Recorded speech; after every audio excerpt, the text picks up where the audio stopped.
सभी को जय हिंद दोस्तों, आप सभी का हार्दिक स्वागत है हिंद रिएक्शन टीवी पे। आशा करता हूँ कि आप सभी लोग बहुत अच्छे होंगे। तो आज हम आपके लिए एक इंटरेस्टिंग और एक बहुत ही दमदार वीडियो लेकर आए जिसमें आप देखेंगे भारत की 2 सशक्त और शिक्षित महिलाओं को। एक तरफ आप देखेंगे मशहूर पत्रकार गायत्री देवी जी को, जिनकी स्पेशल गेस्ट होंगी भारत की बेटी और सुप्रीम कोर्ट की दबंग वकील नाज़िया इलाही खान जी। तो ये वीडियो काफ़ी इंटरेस्टिंग होगी, आपको बहुत कुछ जानने को मिलेगा और मज़ा आएगा। तो इसे अंत तक देखें और चैनल पे नए हैं तो चैनल को सब्सक्राइब कर दें। तो चलिए पहले ये वीडियो देखते हैं और अंत में इसके बारे में बात करेंगे। और गायत्री देवी जी का जो चैनल है उसका लिंक मैं डिस्क्रिप्शन में डाल दूंगा, आप उनको भी जाके जरूर विजिट और सब्सक्राइब करें। जय हिंद, जय भारत। बेसिकली बच्चों को डाइवर्ट कर दो, ड्रग्स में बच्चों को डाइवर्ट कर दो, आप अपने कल्चर से आप रूट कर दो, बच्चों को गर्लफ्रेंड बॉयफ्रेंड में लगा दो, टीचर में भी सेक्स मटेरियल दिखा दो, तो बचा क्या? तो बच्चे पढ़ने की बजाय सब कुछ करेंगे, बच्चे सीखने की बजाय सब कुछ करेंगे। आईएएस आईपीएस की तैयारी करने की बजाय, इंजीनियर बनने की बजाय, डॉक्टर बनने की बजाय सब कुछ करेंगे। और दिल्ली का तो हाल बेहाल है नाजिया, इट्स टॉक्सिक। मतलब 15 दिन तो मैं दिल्ली दिल्ली में स्पेशली एजुकेशन वाले उस पे जाओ। दिल्ली क्या, मैं अभी कुछ एक जगह देख रही हूँ, कुछ एक बातों के बारे में सुन रही हूँ जहाँ पे बोर्डिंग स्कूल्स हैं बड़े बड़े, जिसमें दून का नाम आता है। मैंने सुना है दून बहुत सारे हैं, बट कौन सा दून है इसके बारे में मैं नहीं बोल सकती हूँ क्योंकि ऑब्वियसली यहाँ से बहुत सारे लोग देखते हैं। बट जिस दून के बारे में मैं बात कर रही हूँ, मैंने सुना है वहां पर बच्चे स्कूल के अंदर दम मारो दम पूरा चलता है, दम मारो दम पूरा तो चलता है। हमारे बंगाल के प्रेसिडेंसी कॉलेज में भी अगर आप कॉलेज के कैंपस में जाइएगा तो आप देखिएगा कि बियर के बोतल्स ऐसे लोखड़े रहते हैं, ऐसे स्कूल में लोखड़े। Presidency university college, presidency college, हाँ ठीक है, हाँ, यूनिवर्सिटी। ऐसे बियर के बोतल्स ऐसे लोखड़े में रहते हैं। मतलब जब कॉलेज तो फिर भी बड़े हो गए, यहाँ पे तो स्कूलों के अंदर नहीं बच रहे हैं बच्चे। मैं तो स्कूल्स की बात कर रही हूँ, बाकी सेक्टर की ग्रेजुएशन बात के लड़कों को मैंने देखा है इतना झबरा कुत्ता की तरह इतना बड़ा बड़ा बाल रख लेता है, इतनी बड़ी बड़ी दाढ़ी रख लेता है। एक्चुअली वो और कौन सी हवा लुक है यार, सीरियसली आजकल ये बच्चों को, आई मीन 16 साल 17 साल के बच्चों को दाढ़ी रखने का क्या होता है? I have not got it till now. एक तो व्हाट इज जीन्स रॉन्ग? पहनता है, जैसे लगता है कि जीन्स में ही हक दिया है, जा भाई साफ कर ले, दूसरा पहन ले, अच्छा सा ढंग सा पहन ले। उसके बाद टी शर्ट पहनता है, मतलब क्लेविश दिखता है, लिटरली लड़कों का क्लेविश दिखता है, ऐसा टी शर्ट पहनता है। भाई हम पहनते हैं ऐसा लड़की होकर के, वो लड़का होकर के पहनता है। एक तो मुझे देख करके मुझे हंसी आ जाती है कि क्या ये कार्टून लग रहा है। वो टॉर्न जीन्स, वो फटा हुआ जीन्स वो पहन लेता है। उसके बाद फिर मतलब अजीब तरीके से इतने बड़े बड़े बाल, में क्या कर रहे हो भाई? तुम्हारे माँ बाप घर में बाल नोच करके मारते नहीं है? वो आर्टिस्ट की निशानी है, आपने पकड़ा ओ नहीं सही। प्लीज, ओ आर्टिस्ट की निशानी है। वो प्लीज, बड़े बाल, गंदी लोग, ऐसा लगता है कई दिनों से नहाए हुए नहीं हो, चाहे वहां 50 डिग्री हो रहा हो भारत के अंदर गर्मी, तो वो आर्टिस्ट वाली निशानी है। ठीक है, और साथ में वो थोड़ा झोला, वो थोड़ा जेएनयू वाला लोग भी आ जाते हैं उसमें, झोला लेकर चलते हैं बच्चे, right? Please. So that's very. अभी मैंने रिसेंटली दिल्ली में एक कोई एक व्यक्ति मुझसे मिलने के लिए आया था, उसका बेटा साथ में आया, उसके इतने बड़े बड़े बाल। तो मैंने कहा बेटा क्या हो गया है, तुमको कुछ प्रॉब्लम है क्या, कुछ जिंदगी में कुछ प्रॉब्लम है क्या? तो बोले नहीं। मैंने कहा इतने बड़े बड़े बाल? तो कह रहा शायद 21-22 साल का रहा होगा। तो वो कह रहा है कि नहीं मैम ये तो फैशन है। मैंने कहा अच्छा, लड़का लड़की बने यही फैशन अभी चल रहा है, एलजीबीटीक्यू। बेचारा ट्रम्प चिल्ला रहा है कि अब हम होने नहीं देंगे, और बैरक ओबामा बोला कि हम करके रहेंगे। मतलब मैं कम कहना से क्या चाह कम रहे हो? 2 से 3 ऐसे लड़कों को जानती हूँ, एक को तो मैं शो के ऊपर भी लेकर आई थी, कोइंसिडेंटली उनका नाम भी नाजिया है। नाजिया हाँ, ऐसे ही, हाँ, he was a boy and then he got surgery done and उनके अंदर हॉर्मोन्स लड़कियों वाले थे, as he says. Now the thing is that, अब मैं उनकी बात नहीं करूंगी, बट दिस थिंग कि आपको, अच्छा, लड़की बनने का हार्मोन से भी लेना देना वो थोड़ा शायद कम होगा, या फीलिंग से। आज के डेट में लड़कों को लगता है लड़की बनने में फायदा है, financially, physically, gold digger, sugar और डैडी। भी बहुत सारे फायदे हैं जो लोग समझ रहे हैं, जिसकी तरफ मैं इशारा कर रही हूँ। नहीं, मैं तो ये बहुत प्रखर होके बोलती हूँ। मतलब लानत है बहुत उन लड़कियों पर और उस माँ की है। कोख पर, गायत्री जी, जो अपने लड़की होने का फ़ायदा ये सोचती है कि वो गोल्ड डिगर होगी या वो शुगर डैडी होगी। मतलब छी! Shame on them. बिल्कुल सही। नाज़िया, बहुत डिटेल है ये बातें हमने जो की हैं, लोगों को लग रहा होगा छोटी हैं, बट अगर आप देखेंगे जिस तरीके से एक जो पुरुष होता है वो एक फैमिली को लीड करता है, राइट? महिला घर संभालती है बट पुरुष लीड करता है, the main lead the family, specially क्योंकि पेट्रियार्कल वर्ल्ड है हमारा, पेट्रियार्कल सोसाइटी है। जब वो पेट्रियार्कल सोसाइटी, अब एक चीज और है जिसके ऊपर बहुत लोगों का कम ध्यान जाता है, जिस तरीके से मेन लेड फैमिली को दिखाते हैं ना, कि वो ही इज ऑलवेज नेगेटिव, महिलाओं के ऊपर अत्याचार कर रहे हैं, वाइफ के साथ मिसबिहेव कर रहे हैं, मतलब मम्माज बॉय टाइप में दिखाने का, वो जानबूझकर ऐसा दिखाया जाता है कि वो फीलिंग्स क्रिएट हो, वो फैमिली में डिस्ट्रस्ट क्रिएट हो। तो पुरुष को आपने डाउन कर दिया, आपने उनकी अथॉरिटी खत्म कर दी, आपने उनका फैमिली के ऊपर पकड़ कम कर दिया। अगर आपके घर से बेटी भागकर कहीं चली जाती है ना, तो आप चार चांटे लगाओगे पहले तो, बाद में पूछी पूछी करोगे कि बेटा कैसे गलती हो गई, क्या हो गया, समझाओगे बुझाओगे। पहले तो मैं तो होंगी तो मैं तो पहले 4 लेफ्ट राइट सेंटर लगाऊंगी, right? This is what we would do, that is the first reaction कि how could you do this. आप उस चीज को आप जस्टिफाई करके दिखा रहे हो।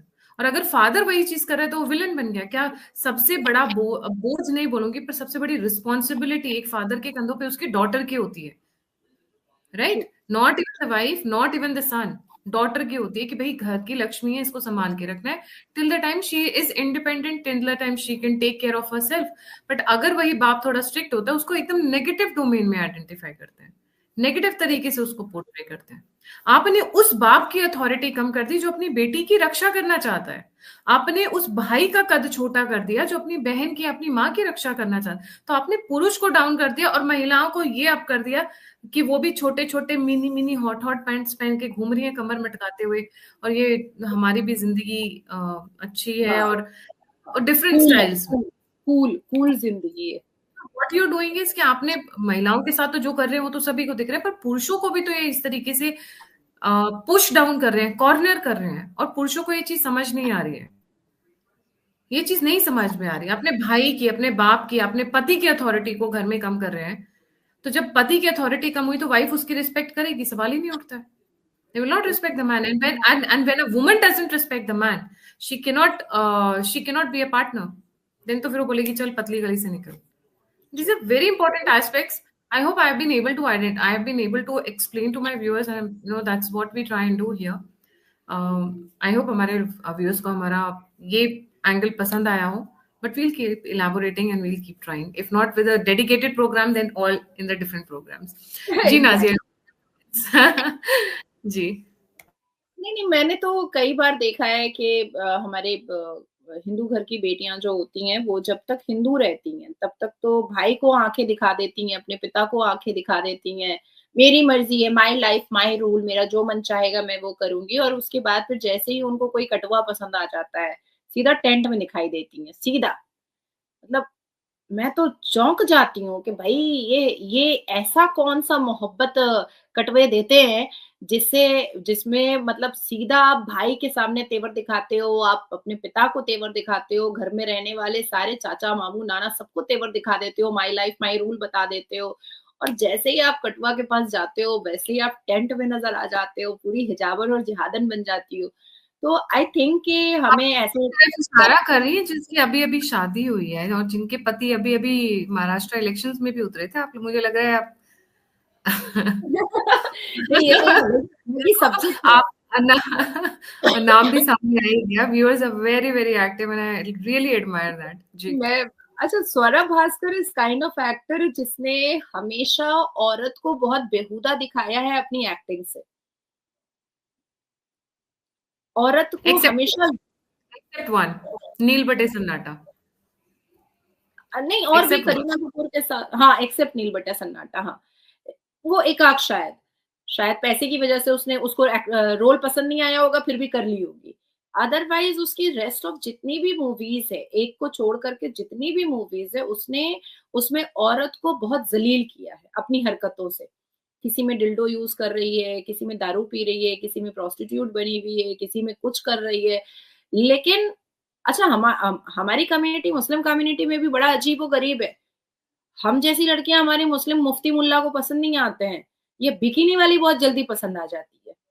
स्वरा भास्कर पसंद आ जाती है, सना खान पसंद आ जाती है। मतलब जितनी बिकिनी वाली है, जितनी डिल्डो वाली है, वो हमारे मुफ्तियों को, मुसलमान एकदम इस्लामिक मुसलमानों को बहुत जल्दी पसंद आती है। तो लेकिन हमें कहा जाता है, जो मुस्लिम कम्युनिटी में जन्म होती है, सिर्फ उसको कहा जाता है कि तुमको हिजाब में रहना है, तुमको बहुत पैक रहना है। पर इन्होंने शादी करनी है वही बिकिनी वाली से। तो मुझे ऐसा लगता है कि हमारी अभी भी समय है, ऐसे टॉपिक पे हम लोग और भी बात करेंगे और भी आगे डिस्कशन करेंगे, जिससे हमारे जो युवा जो बच्चे हैं उनकी भी आंखें खुले और जो युवा बेटियां हैं उनकी भी आंखें खुले कि ये जो बॉलिस्तान है ये आपको बर्बाद करने के लिए आज से नहीं, एक ज़माने से कोशिश में लगा हुआ है। लेकिन अब धीरे-धीरे जो सब्जेक्टिव मूवीज़ आ रही है, धीरे-धीरे जो हम लोग प्रचार कर रहे हैं, हम लोग अवेयरनेस फैला रहे हैं, उसको भी ज़रा सोचिए और समझिए और बिना पेटीकोट और ब्लाउज़ के साड़ी पहन करके, अगाड़ और पछाड़ हिला करके आप कुछ रील्स तो कमा लीजिएगा, लेकिन आपको सिर्फ़ और सिर्फ़ एस्कॉर्ट या आपको मतलब प्रोस्टिट्यूट ही समझा जाएगा, इसके अलावा और कुछ भी नहीं समझाया जाएगा। तो काइंडली अपने घर के जो गार्जियन होते हैं, जो मर्द होते हैं, जो भाई होता है, उसको भी समझने की कोशिश कीजिए, क्योंकि वो बाहर निकलते हैं तो उनको समझ में आता है कि अपने घर की बेटियों को कितना सुरक्षित रखना है। उसको इतना भी डिफेंड मत कर दीजिए, इतना भी नेगेटिव मत कर दीजिए कि उनका दिल टूट जाए या उनका मनोबल टूटे।